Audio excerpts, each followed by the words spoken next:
Hey, everybody, it's Chris Mahan. Welcome to a post 4th of July Leader Teen podcast. I just want to reach out real quick and wish all of you a great rest of the month and the rest of the year.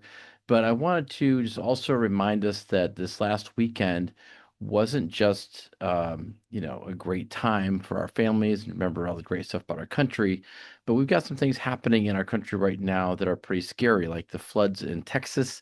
I just read there's over 60 people that have now lost their lives in those floods out there. There's children out there that are lost. So please remember those families. And if you can help in any way to the flood victims, let's not make the same mistake that we did last year with North Carolina and California and Hawaii. We are all Americans. I don't care where you come from. I don't care what color you are. If you are a citizen of this country, you're American, and we need to look out for each other. This is also something that we have to teach our children. This whole podcast is about parenting leadership and how we prepare our children for the world and the different things we want them to know. All of your kids' belief systems, values, ideas about the world, their worldview, if you will, comes from you, comes from what they see in the home, what they hear in their home. So if you are very complacent about things in the world, or if you're very negative about certain types of people or things in the world, your kids are going to pick up on that. They're going to believe that that's the way it's supposed to be. And this is how we have a continuing cycle of dysfunction, bullying, stereotypes, hate, all the negatives.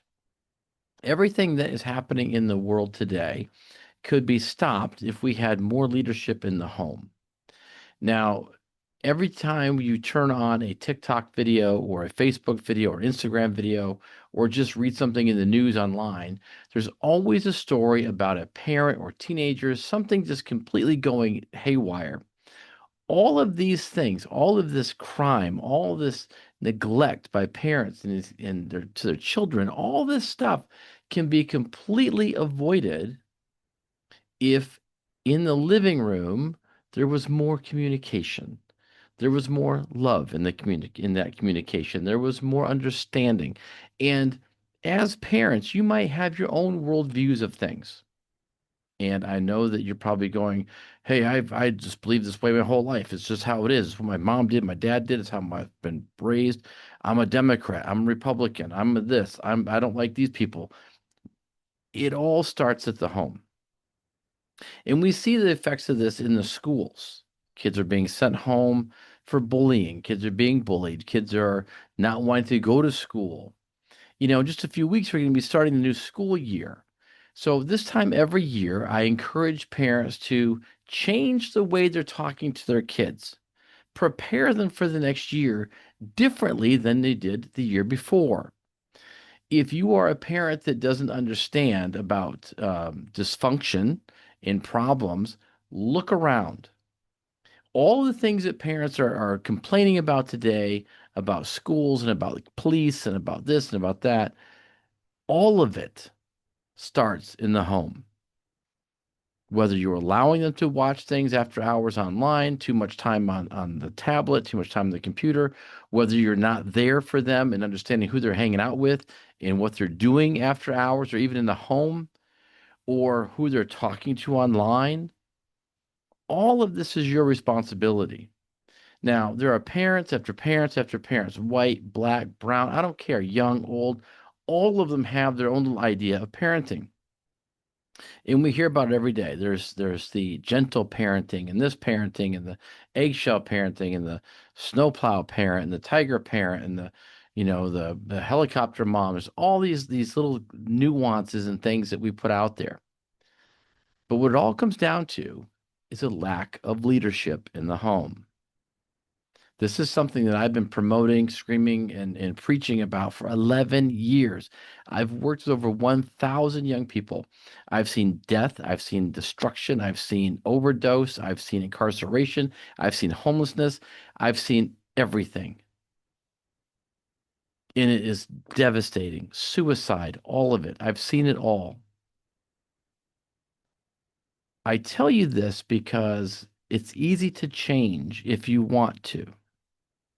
If you believe that there is a problem, Then it's just finding the solution, the resources, and the people to help you to get to the next step. But it's for those of you who think there's nothing wrong. This is just how it is. This is how my family is. This is what it is.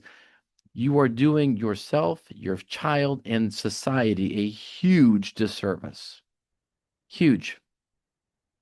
Right now, we're talking about the case in Texas as well, between the two teenagers that had a scuffle in a track meet tent.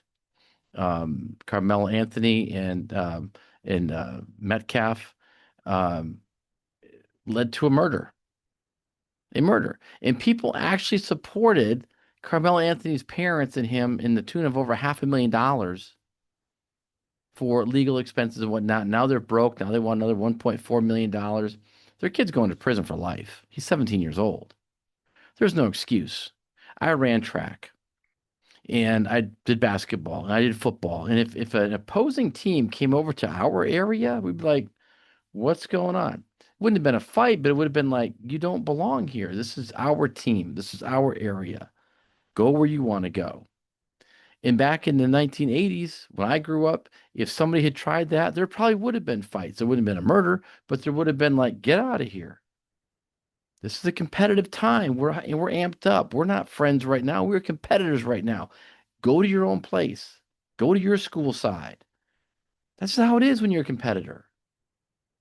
Now, if you're all on one team through different conferences or different high schools, competing together as one team against other conferences and high schools, like a conference kind of thing or whatnot, then okay, it's different. You're on different teams during the year, but for this particular event, you're on one team together because of your achievements and things during the year. That's different. So now you've got parents out there and people supporting this murder. It's insane to me. Parental leadership is something that we don't think about it. We have our parenting way, our cultural way, our own way of doing things. My mom did this, my dad did that. This is how it was when I was a kid. So it's just how I'm going to do it. Doesn't make it right. You may have some good qualities, but everything that's going on in society, we can look around and see that without actual leadership in the home, where there's values and morals and consequences, accountability, self determination, all of these things have to be taught by you, not the schools, not police officers. It's not going to happen in music. It's not going to happen in movies. It's not going to happen, anywhere else. What is going to happen in movies, in the street, is everything you don't want. So as we think about the 4th of July and what people went through to build this country to what it is, to make it the greatest country on the planet, we are killing ourselves from within. And it all starts with a lack of parental leadership in the home. The homes make up society. What we as parents put out into the classroom, into the streets, into the workforce, that's on us. We have to take care of that. So as you move through the rest of this year in preparing for this next school year coming up in August, sit down with your kids.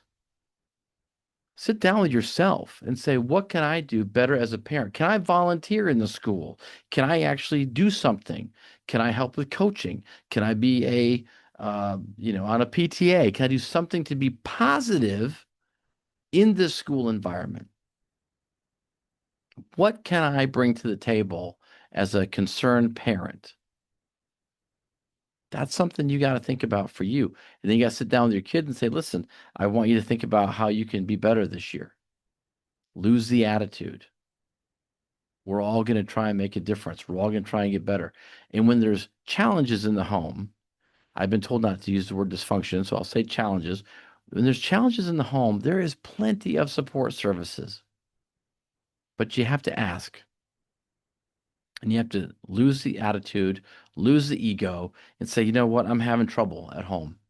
I'm having trouble with my kid. I'm scared that he's going to get into trouble. I'm scared my daughter's going to start, cutting herself. I'm scared they're going to turn to drugs or they're going to run away. I'm losing them. What do I do? Ask for help. There's nothing wrong with asking for help to save the life of your child. If you look at what's happening in Texas with, that murder case, that kid is 17 years old. He took another life at 17 years old. He will go to prison for the rest of his life. And his parents will probably be divorced in about 2 years because the money's going to run dry. They're going to be embarrassed and they're going to be done. What a waste. The Metcalf family, they lost their son. What a waste. Why? Why? Senseless. It is your responsibility as a parent. You had these children. You had this child. You chose to do it. Now you got to step up. The hardest job in the world is being a parent. But even those that run businesses and run the military have people that help them. If you're having trouble as a parent, ask for help.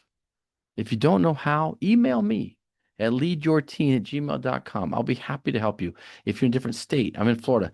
If you're in a different state, I will help you find resources in any state in the country. Any. Just reach out. This podcast is to help you. This is all about the parent-child relationship and parental leadership. It's here to help you. Reach out. Reach out to me. I will do whatever I can to help you. Leadyourteen@gmail.com. That's my direct email.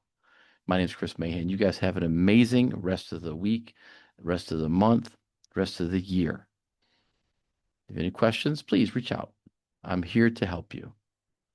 I mean that. I've worked with hundreds and hundreds of kids, and every situation, scenario on the planet I've seen and dealt with. I can promise you that. All right, you guys have an amazing rest of the week. I'll talk to you real soon.